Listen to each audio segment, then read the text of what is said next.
बिस्मिल्लाहिर्रहमानिर्रहीम, अस्सलाम वालेकुम। आज हम बात करेंगे टॉन्सिलाइटिस के हवाले से कि बहुत सारे बच्चे जो है वो जब उनको टॉन्सिल्स होते हैं और डॉक्टर जो है वो एंटीबायोटिक वगैरह दे कि जब थक आते हार जाते हैं और फिर कहते हैं जी इनका ऑपरेशन होगा।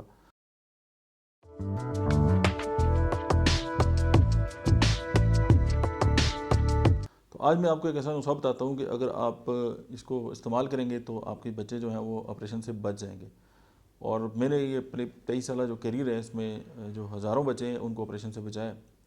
गो कि हर जो बच्चा है उसकी जो टॉन्सिल्स के हवाले से अद्वियात हैं वो मुख्तलिफ हो सकती है। उसकी वजह होम्योपैथी जो है वो इनफरादियत पे जो है वो बहुत ज़्यादा ज़ोर देती है। और टॉन्सिल्स के अगर 100 बच्चे आते हैं तो मैं भी कि किसी बच्चे की दुआ किसी दूसरे से ना मिले। लेकिन ये एक जनरलाइज जो नुस्खा है वो मैं आपको बताता हूँ कि अगर आप इसको इस्तेमाल करेंगे कि आपका जो बच्चा है वो उस कम्प्लिकेशन की तरफ नहीं जाएगा, बल्कि ऑपरेशन से उसकी जान जो है वो छूट जाएगी।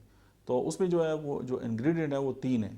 इसको हमने जनरलाइज़ किया है। सबसे पहले ब्राइटा कार्ब है, इसको 6 पोटेंसी में लेना है।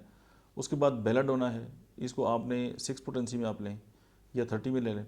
उसके बाद जो है वो है मर्क आयोडाइड रुबर, या जिसको मर्क बिन आयोडाइड भी कहते हैं, इसको भी आप 30 में लें।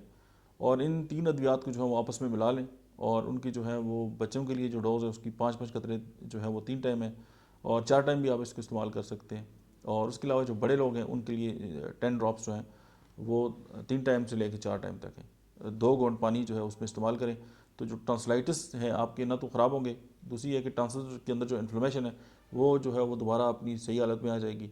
और इवन कि ये सोर थ्रोट पे भी जो है ये बहुत अला जो है वो काम करता है। तो ऑपरेशन से एक बार के आपकी जान छूटेगी।